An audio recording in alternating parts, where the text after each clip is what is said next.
So today I'm going to be doing a little uh, haul slash unboxing. I've gotten a lot of books since the last time I did an unboxing. Um, Also, since the last time I did a review. So I kind of wanted to just go over all of the books that I've gotten. Some of these were from books that I've bought. Some of them were just books that I've picked up from the bookstore as ARCs. And then uh, one was sent to me from a friend, and then one was sent to me from a publisher. So I'm just going to go over all of them. Um, the first one is The Zorg, which is a nonfiction book. This one is one that I got from my bookstore, and it just sounded really interesting to me. I've kind of gotten into more nonfiction since I started working at the bookstore, because a lot of our readers and our customers at the bookstore are into nonfiction. So I've kind of started reading more of it, so that I can have more books to recommend to them. And this one sounded really good because it talks about the abolition of slavery. And this one publishes in October. So hopefully I'll get to this one soon so I can talk about it. But this one sounded really good. Um, and I have Grief on the Front Lines, which is one that I bought. As someone who is studying social work, I thought that this one would be really informative for me, because I will be working with a lot of people who are dealing with a lot of difficult things, and I wanted to make sure that I do not deal with burnout. So this is all about, it says reckoning with trauma, grief, and humanity in modern medicine, perspectives from healthcare workers. And so it's really just trying to make sure that like you do not have burnout. So I thought this would be really important for me. Next, we have The Bells, which is another arc that I got from work. And this one is about like a group of women in a college who are kind of singled out as like kind of exceptional students, and who form a group called The Bells. And I think it kind of takes like a dark edge with that. So this one sounded really interesting. This one I think publishes in September. So I'm going to have to get to this one a little bit sooner. But I thought this one sounded really good. I've been kind of getting into darker things lately. So this one sounded really good. I kind of like dark academia. So this one I really like. So I'll definitely let you know because I know a lot of people like dark academia books. Um, Next, we have the arc of Blood in the Water, which I know has already published, but I've heard really good things about this one. So I grabbed the arc of this one from work, because I really like Tiffany D. Jackson. I've read uh, Allegedly, which is one of my like favorite books. I absolutely love that one. Um, I think that one is like so good. Um, like that is one of those books that I wish I could read for the first time again, um, because it's just amazing. Like the ending of that one is just so incredible. If you haven't read that one, I highly recommend it. So I'm excited for this one because this is her first middle grade. So yes, super excited for this one. Um, and then we have uh, Sisters in the Wind. This one was sent to me by Macmillan. And so I'm really excited for this one. This one is um, a little bit about um, this one. I kind of don't know much about. So it's about like a group of girls, I think, in like the foster system, from what I understand. Um, Sounds like she finds out that she has like the main character finds out that she has like siblings and a grandmother, and so she kind of tries to like figure out like how to like find out find this like other family, um, after she's like been in the foster system, and then she finds out that she's kind of being followed. And so this one sounds really good too. Definitely a little bit darker as well. So super excited for this one. So thank you, Macmillan, so much for sending this to me. Definitely excited for this one. And this one publishes in September as well. So we'll definitely have to get to this one soon as well. And then we have these two books, which is Liar, Liar, Head on Fire and Friends on the Other Side. Bought these ones, and these are middle grade. Obviously, like Disney inspired, kind of like horror. And I Hades is one of my favorite villains. Hercules is one of my favorite movies. And then I love Dr. Facilier, Princess and the Frog. Tiana's my favorite princess. So I loved these. These sounded really good. As soon as I found out about these, I wanted to get them. So I just decided to pick them up now. Like I said, I've been kind of been getting into like a little bit. I've been in kind of like a dark mood. I've only been really wanting to read like horror and mystery, thriller kind of books. So these ones I definitely was excited to pick up. They have like a couple of other ones. I know that there's a Captain Hook one and an Ursula one, but this one is number 2 and number 5 in the series. So there's obviously like another one as well, but I don't know which one it is. So if these sound interesting to you, definitely check out the series. And then we have Embrace the Serpent. This one I was intrigued by because I saw a video from the author where she had created a really cool edit for this one. I'll try and show you what it looks like if I can like show you. But she had done like this whole cool edit for the to like promote the book by like basically showing the cover and cutting into it like a cake. And it was really amazing. And then she showed the behind the scenes of it because people were accusing her of doing it as like AI. And I was like, I love that she was just like, it's not AI. I actually like did this. And so it made me really want to read this book. And this one is like a girl who I think she is like a jewelry maker and pretends that it's not actually like someone takes credit for her as the jewelry maker.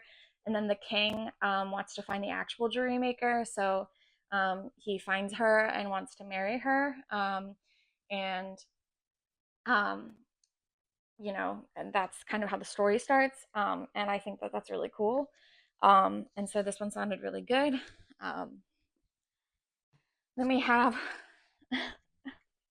sorry, bro. This one I forgot I had on my TBR actually, but a customer bought it and I was like, oh, that sounds really good. It looks really cool. And then I saw who blurbed it. It's Dahlia Adler. I love Dahlia Adler so much. She's one of my favorite authors. She's actually in I have a picture of her in my header on here. So I was like, yes, gotta buy this. And then I forgot that I actually had added it to my TBR a while ago. So it's about these two women, and they decide to like kind of one acts as like a wing woman for the other one, and it's kind of this like whole story. It's obviously queer, and so I was just like, yes, gotta have it. Sounds really good. um, then we have The Palace of Eros by Caro de Revertis. I had read something else by this author, which was like a whole nonfiction book, and I really loved it. And so I had seen this as um, an audiobook and then decided, no, I think I actually want this as a physical book. Obviously, this is a retelling of Psyche and Eros, and I love mythological, like Greek mythological retellings. So this one I was really excited about. So super excited for this one. And then we have Cosmic Love at the Multiverse Hair Salon. This one I really wanted as soon as I heard about it. It had been on my TBR as soon as I found out about it. Um, I kind of wanted it as an audiobook, but I couldn't really find it anywhere. So I decided to just pull the plug, buy it. And this one is obviously like a multi-universe kind of thing. It's queer as well. And I'm super excited for it. Really hoping that I get to this one soon. But obviously, like I said, I've been just kind of in a mood for like darker things. So we'll see what happens with this one. Then I picked this one up just yesterday, found it on a whim, but the cover immediately grabbed my attention and the title too. And so obviously queer, and it's just about fake dating. Obviously, good love a good fake dating trope. So this one just sounds great, and it's hate to love as well. So if you're interested in that, definitely go for this one. This one has been on my TBR since I first heard about it. I had also, I think, had this on my library holds for a while, so I have to double check that to see if I need to like undo that hold so that I can get another hold. But this one sounds so good. Basically, it's this like college university that like forces the main character, I think, to like attend it. Yeah, so she's kidnapped and forcibly enrolled. Um, and it's like a college for monsters kind of thing. And I also love that it's got the sprayed edges. I'm not like a huge fan of sprayed edges. I don't really There's not really anything that makes me want to buy a book just because it has sprayed edges. I know some people are like a total fans of sprayed edges, but I don't really, I don't buy a book just because it has sprayed edges. If a book has sprayed edges and I'm already going to buy it, I'm like, oh, that's cool. But sprayed edges don't make me buy a book. Some books, if they have sprayed edges, I'll be like, oh, that's cool. But I'm not going to buy a book just because it has sprayed edges. But I liked that this had sprayed edges as well since I was already buying it. Speaking of sprayed edges, I this one was also on my TBR, and then I did also love the sprayed edges on this one. Hopefully you can see it because these sprayed edges on this one are really cool. But this one is really awesome. It's a group of authors who are invited to like a horror writer's house, and then they have to kind of survive the house. And so this one sounds really awesome. The sprayed edges are really cool though. And then finally, my friend sent me The Arc of Exquisite Things by Abdi Nazemian. This one has been on my TBR since I first heard about it because it is a queer retelling of The Picture of Dorian Gray. I am so annoyed because every time I find retellings of Picture of Dorian Gray, they're always straight retellings. And if you've ever read The Picture of Dorian Gray or you know anything about Oscar Wilde, you know that that book and the author is gay, gay, gay. So as soon as I found out that Abdi Nazemian was writing a queer retelling of that book, I was so excited. I pre-ordered the book already, but my friend Christy was kind enough to send me her arc of the book. And so I am super excited that I have this. So thank you, Christy, so much for this.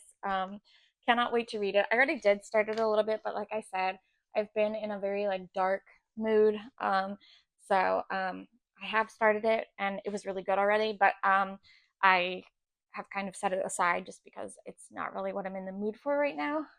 But definitely pre-order this if you've read anything by Abdi Nazemian before, because he's an incredible author. Highly recommend reading Like a Love Story. That one is absolutely amazing. Or if you want a queer Picture of Dorian Gray retelling. And then finally, for Prime Day or like the Prime Day days, whatever it was, instead of buying from Amazon, I brought from my favorite local bookstore, Books and Books. So I have a few books here. I got You Started It by Jackie Kalalay. Kalalay. Kalalay. I'm sorry if I totally butchered that name. I tried to pick books that I hadn't really heard of, but that I could only get at my local bookstore online, because a lot of books I can kind of order from my own bookstore, but I wanted books that I couldn't really get anywhere else from except from my local bookstore. So these were books that like sounded really interesting to me or that caught my eye. So there's this one, which is You Started It, um, and then this one is basically fake dating. um, so I love a good fake dating trope, and sounds really good. Then we have Love Off the Record. Um, this one is um,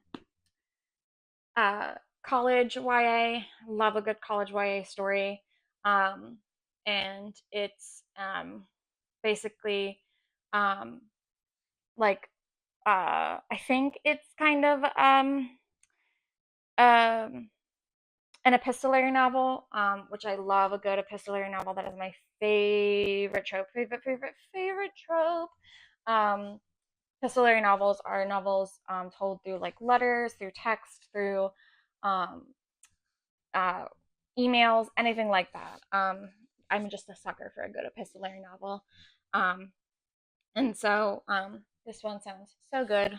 Um, and then finally, we have recommended reading, queer, of course. And then this one is uh, basically, as you can see, I don't know much about these because, like I said, I just picked them up because I didn't really know much about them beforehand.